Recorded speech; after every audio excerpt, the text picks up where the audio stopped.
Hello friends, કેમ છો બધા? આઈ હોપ કે તમે બધા મજામાં જશો. આપણે નાનપણમાં ગીત ગાતા હોઈએ છીએ, આવરે વરસાદ, ઢેબરિયો વરસાદ, ઊની ઊની રોટલી ને કારેલાનું શાક. આપણે ચોમાસામાં ચોક્કસ કારેલાનું શાક ખાવું જોઈએ. તો આજે હું તમારી સાથે રેસીપી શેર કરીશ, જે એકદમ કડવું પણ નહીં બને અને ખાવામાં પણ એકદમ ટેસ્ટી બનશે. તો અહીંયા મેં 250 ગ્રામ કારેલા લીધા છે. આપણે કારેલાની સાઇઝ મીડિયમ સાઇઝની લઈશું, નહીં મોટા કે નહીં નાના. હવે આપણે ઉપરની સ્કીન કાઢી લઈશું.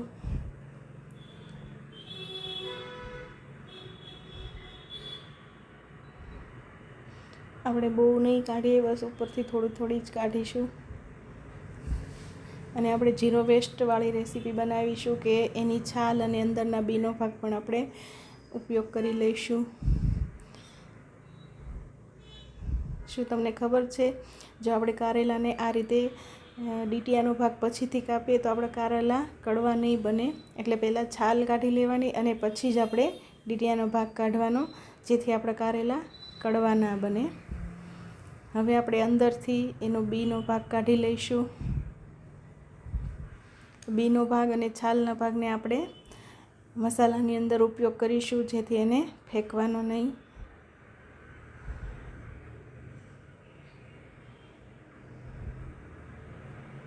આપણે આ રીતે બધા જ કારેલાને અંદરથી બીનો ભાગ કાઢી લઈશું. આપણા કારેલા સરસ રીતે થઈ ગયા છે. હવે આપણે મીઠું લઈશું અને બધા કારેલાની અંદર થોડું ભરી દઈશું અને બહાર પણ લગાવી દઈશું. અને આનો આપણે ઉપયોગ મસાલામાં કરીશું. આ રીતે આપણે અંદર થોડું મીઠું ભરી દઈશું, જેથી આપણા કારેલા કડવા બિલકુલ નહીં બને.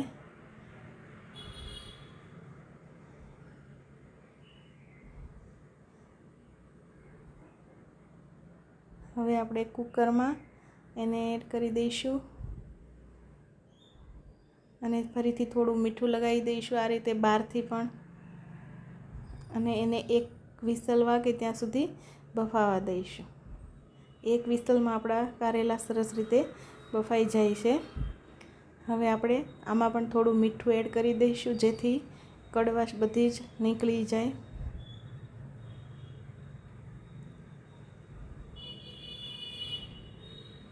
આ રીતના બી હોય તો આપણે થોડા કાઢી લઈશું.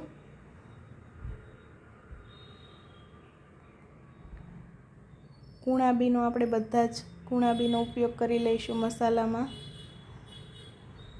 હવે આપણે મસાલો બનાવી લઈએ, સ્ટફિંગ. એના માટે 1 ટેબલસ્પૂન જેટલા મેં સિંગદાણા લીધા છે. થોડા ગરમ થાય એટલે આપણે એમાં 1 ચમચી આખા ધાણા એડ કરી દઈશું.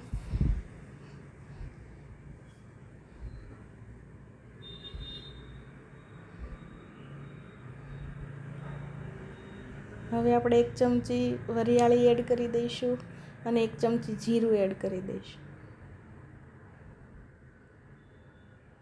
હવે આપણે 1 ટેબલસ્પૂન જેટલા સફેદ તલ એડ કરી દઈશું.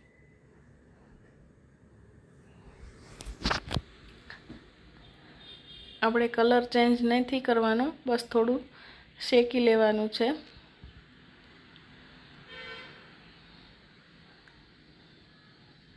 હવે આપણે એમાં ખડા મસાલામાં 1 તજનો ટુકડો, 10 થી 12 મરી, 1 ચક્રી ફૂલ અને 2 થી 3 લવિંગ, આ બધું જ એડ કરી દઈશું અને ગેસ બંધ કરી અને મિશ્રણને ઠંડુ થવા દઈશું.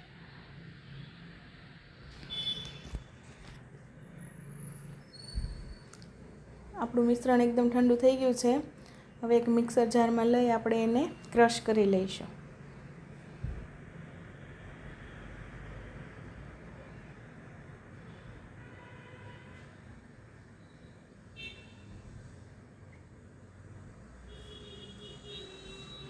હવે આપણે એક બાઉલમાં ટ્રાન્સફર કરી લઈએ.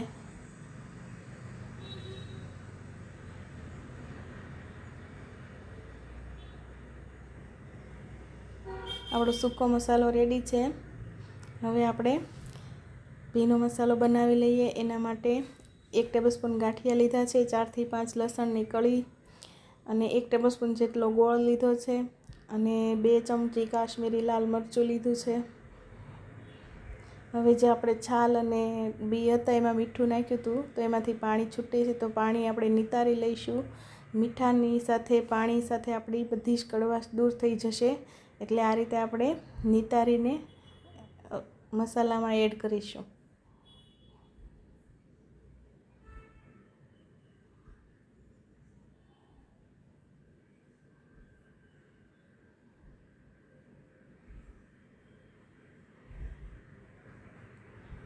હવે આપણે અડધા લીંબુનો રસ એડ કરી દઈએ.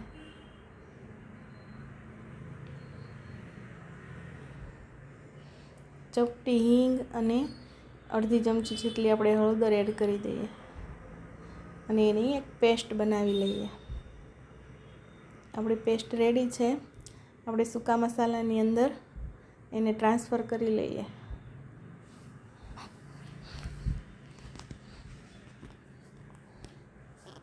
હવે આપણે 2 ચમચી જેટલું તેલ એડ કરી દઈશું અને સરસ રીતે મિક્સ કરી લઈશું.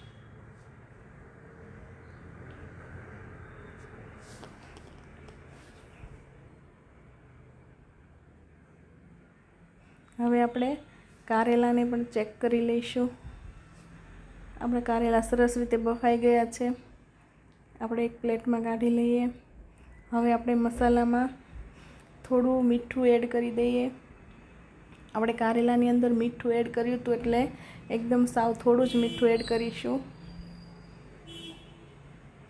આપણે ગાંઠિયા લીધા છે એમાં પણ મીઠું હોય છે એટલે થોડું ધ્યાન રાખીને ટેસ્ટ કરીને જ આપણે મીઠું એડ કરીશું.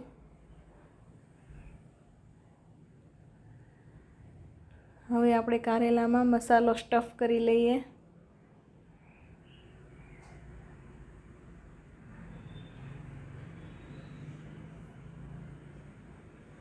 આ રીતે આપણે બધા જ કારેલામાં મસાલો સ્ટફ કરી લઈએ.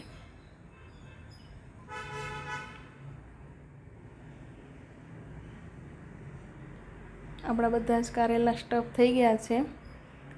હવે આપણે એક પેનમાં તેલ મૂકી અને કારેલાને શેલો ફ્રાય કરીશું.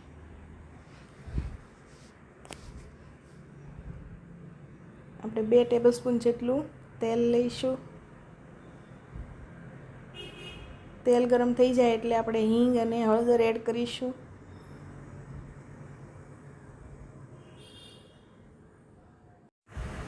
હવે આપણે કારેલા એડ કરી દઈશું અને સ્લો ફ્લેમ પર આપણે એને બધી બાજુથી સતળાવા દઈશું.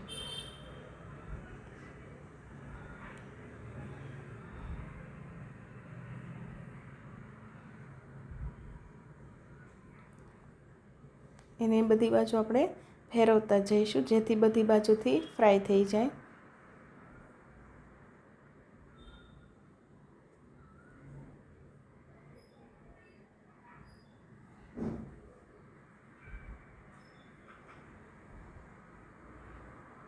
આપણા કારેલા બધી બાજુથી ફ્રાય થઈ ગયા છે. હવે આપણે આ રીતે સાઈડમાં લઈ લઈશું કારેલાને અને વચ્ચે આપણે જે મસાલો વધ્યો છે એને આપણે શેકી લઈશું.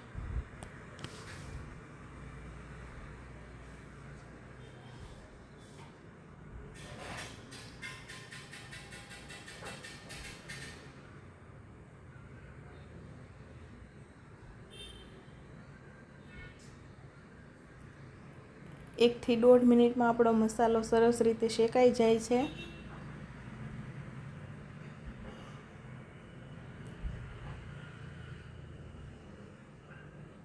આપણો મસાલો સરસ રીતે શેકાઈ ગયો છે. હવે આપણે ગેસ બંધ કરી દઈશું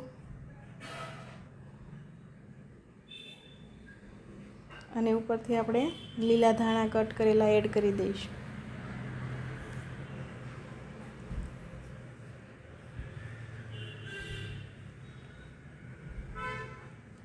આપણું કારેલાનું શાક રેડી છે.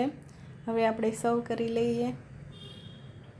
મિત્રો, તમે આ રીતે કારેલાનું શાક બનાવશો તો બિલકુલ કડવું નહીં બને અને ટેસ્ટમાં ખૂબ જ સારું બને છે. તો જરૂરથી ટ્રાય કરજો. તમને મારો વિડીયો ગમ્યો હોય તો લાઈક, શેર અને સબસ્ક્રાઈબ કરી દેજો. કમેન્ટ કરવાનું ભૂલતા નહીં. મળીશું આપણે એક નવા વિડીયો સાથે. Thank you. Bye bye.